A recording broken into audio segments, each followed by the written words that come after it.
Hindi pa man ay ipapatupad ang pagsuspendi sa pag-angkat ng bigas sa ating bansa, tumaas na ang presyo ng palay sa ilang lugar.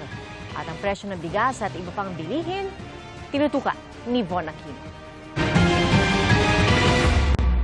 Mahigit 3 linggo bago ang pagpapatupad ng 60-day suspension ng rice import sa bansa sa September 1, ramdam na ang pagtaas sa farm gate price ng palay sa ilang lugar gaya sa Nueva Ecija. Kailangan medyo ang bigyan ng proteksyon yung mga magsasaka para hindi masyadong lugi. 10-8 lang ang palay nung na gumagana. Mahirap. Kaya iba yung ayaw na magsaka. Sabi ng Philippine Rice Industry Stakeholders Movement o PRISM, tataas ng piso hanggang 2 piso ang presyo ng palay ng mga magsasaka. Sa Nueva Ecija, nila 14 to 15 pesos ang bili nila kada kilo ng palay. Tingin nila kaya ng bansa na hindi umasa sa imported basta't paigtingin ng gobyerno ang tulong sa mga magsasaka, lalo na sa post-harvest facility.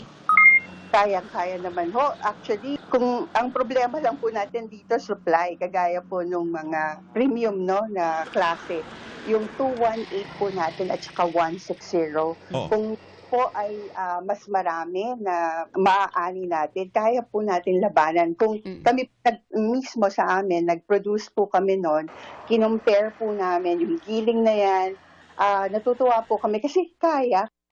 Sabi naman ng ilang nagtitinda ng bigas sa Mega Q-Mart at Kamuning Market sa Quezon City, wala pa namang paggalaw sa presyo ng imported at local na bigas. Pero asahan daw nasisipa ang presyo ng local rice sa oras na maipatupad ang suspension. Tataas yun, sigurado, yung imported. Pero yung local po, magmumura kaya? Palagay ko hindi bababa yun. Palagay ko lang kasi inaantay nila yan na mawala yung imported para yung presyo nila masunod na.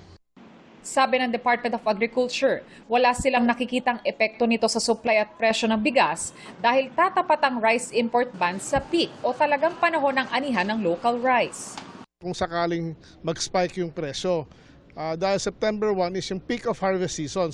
Stop ang importation, peak naman ng harvest season, so we see na stable naman dapat ang presyo ng bigas sa palengke.